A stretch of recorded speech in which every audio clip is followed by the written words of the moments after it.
Championship races, this is by far the toughest each year because boat and driver must extend their stamina for an extra 15-mile heat. So let's get right to the action. This is the Columbia River in Tri-Cities, Washington. Hi, everyone. I'm Don Crickey, and this is Jim Hendrick, and we're about to watch the premier event in powerboat racing, the 1977 Gold Cup. You'll see unlimited hydroplanes traveling at speeds of upwards of 170 miles an hour down the straightaways. They're propelled by airplane engines that generate over 2,500 horsepower.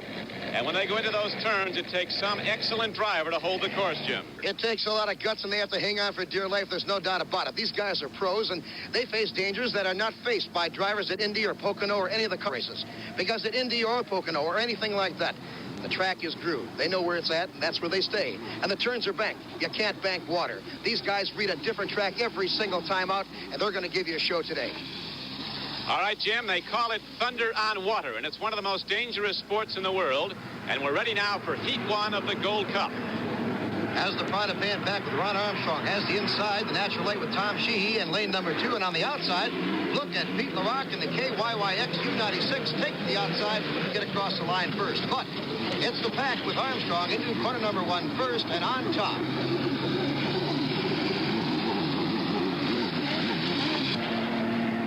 In second place is the natural late with Tom Sheehy. This boat was wrecked last year's Gold Cup in Detroit and is back under new colors this year with Sheehy, who's an airline pilot, and his regular job driving. Look at Sheehy look over his left shoulder to see where the rest of the field is, Don.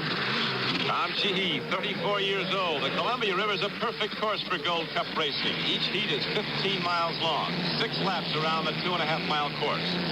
Officials and rescue boats are the only other craft allowed near the race course.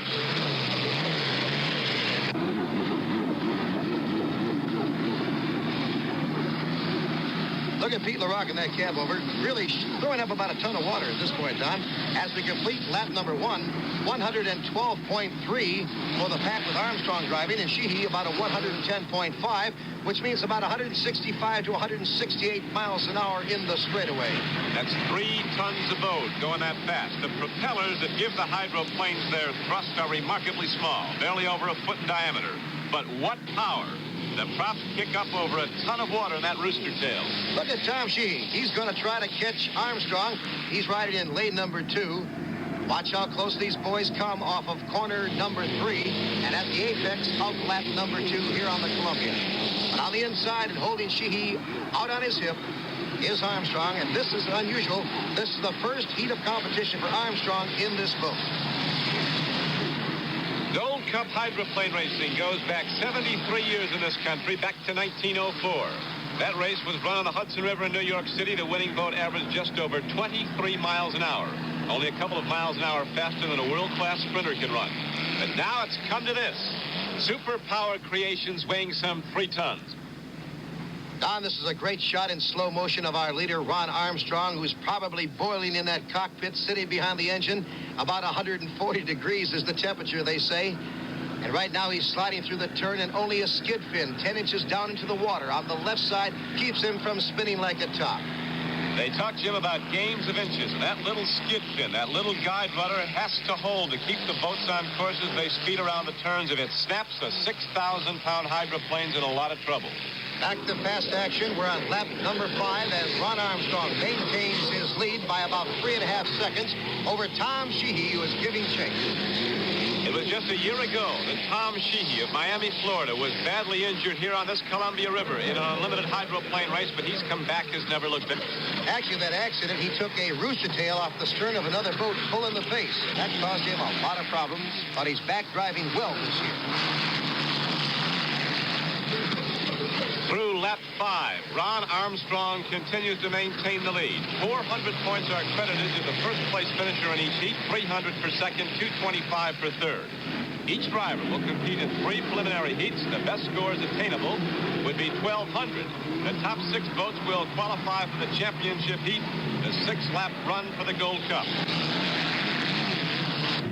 And we're down to the stretch now as Armstrong almost flies his machine, and we have 1 more lap to go. They're about to overtake LaRock in the U-96. He's currently running third, and your first and second place boats may overtake and lap him before this heat is over, Don. The astounding thing as you watch them is how little actually touches the water. So very little of the hydroplane is actually on the water. That's where you get the word plane and hydroplane. They literally fly over the course.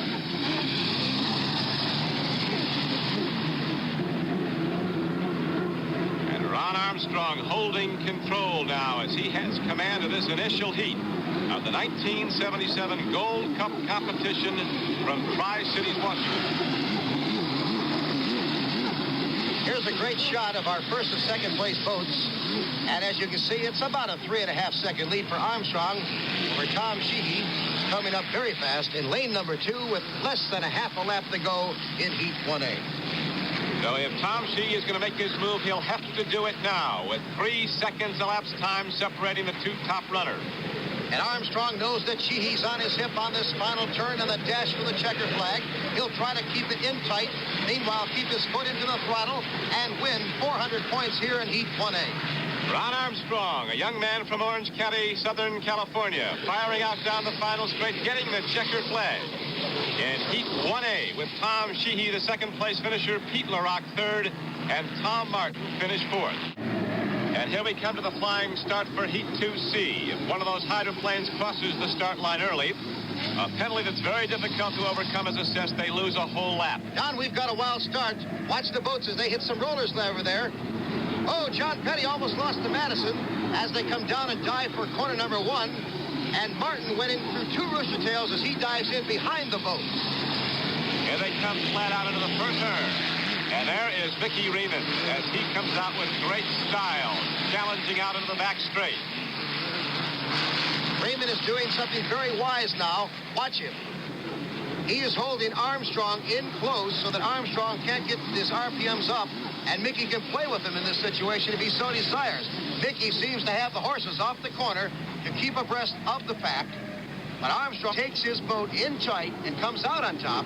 Then watch Mickey hit the nitrous oxide button, which literally explodes power into that Rolls-Royce engine and brings him back abreast of Armstrong. These supercharged power boats literally detonate when they hit that nitrous oxide button, and here comes Mickey Riemann, a great tribute to his driving team just being here, as he said. It's 32 hours from the bottom of the river to this qualifying heat. Once again, Riemann pulls up and abreast and goes ahead of Armstrong. Now in slow motion, you can see how each driver must have confidence in himself, Don. He must literally feel what this other guy might do, because traveling almost 300 foot a second at times, just a half a second mistake, and you could collide. And Riemann holding to the outside now, ready to accelerate down the back straight again. Among the drivers, these unlimited hydroplanes are known as thunderboats, thunder on water. When the drivers hit the throttle, you can hear the power. And those big engines are fired up. They shatter the calm for miles around. And now we're at the completion of lap number 2, and look out. Riemann trying to pinch in Armstrong, almost lost it there, and now has to swing wide to keep his RPMs up. They're about 116.7 mile an hour on that last lap. That's of 168 mile an hour in the straightaway, and Don, that's flying.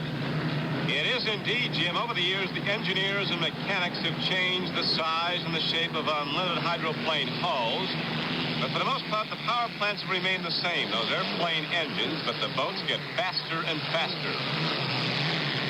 As the battle continues now, we're in the apex of turns 1 and 2, and we're on lap 3. And once again, Riemann tries to pinch Armstrong in and then swings wide, and probably a little too wide for Mickey's taste.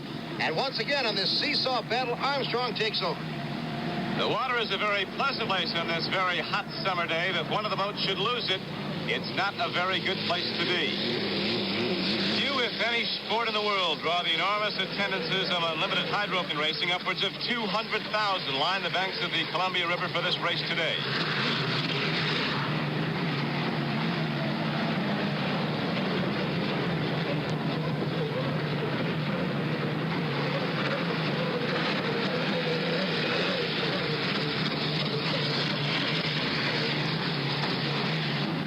Mickey Riemann continues to hold Ron Armstrong in tight check as they head down the straightaway, and Riemann turns loose all the horses and again pulls into the lead. as they head into turn 1 of lap 4, this 6th lap heat. And Riemann holding to a split-second lead coming out of the turn. And Armstrong appears to have a problem.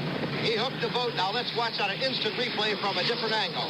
Sideways he goes, and Don, I don't know how Armstrong stayed in that boat. Well, he wants to stay in the race. He's going back to recapture that buoy he missed, but now Riemann is pulled way ahead. No doubt about it. He has to go back and pick the buoy he misses at any time to stay legal. But hey, he's slowing down. I don't think he's going to make it, Don. He's taking off too much water. Yeah, he's on that left side. I think he's in danger of sinking. He appears to have ripped something off his left sponson. So Ron Armstrong, neck in neck with Mickey Riemann, now has a big... There goes the hand up, signaling he is out of the race. He wants the crane. He wants the crane, and he wants it fast. Meanwhile, look at Mickey Riemann drive the butt to victory. And now the spin-out has taken Mickey Riemann's challenger out of the event, and Riemann speeds out to a big lead. Meanwhile, our second-place boat taking over is the Barney Armstrong machine out of Madison, Indiana, driven by what should prove to be this year's Rookie of the Year, John Petty. He won an earlier heat. He won Heat 1C. And now with his chief check to that spin-out, Mickey Riemann is cruising over the blue-green waters of the Columbia River, looking for 400 more points in his quest for a driving championship. And being that Bill Munsey won his last heat out, Mickey really needs this victory. And he gets it, the checker flag for Mickey Riemann. And no doubt about it, Don, a hard-fought victory with Armstrong, getting him all the way through the first turn of lap number 4. And this is a tribute to Bernie Little's crew, with Tommy Frankhauser, the crew chief, all cheering their driver as he comes back. And these guys have not slept for 32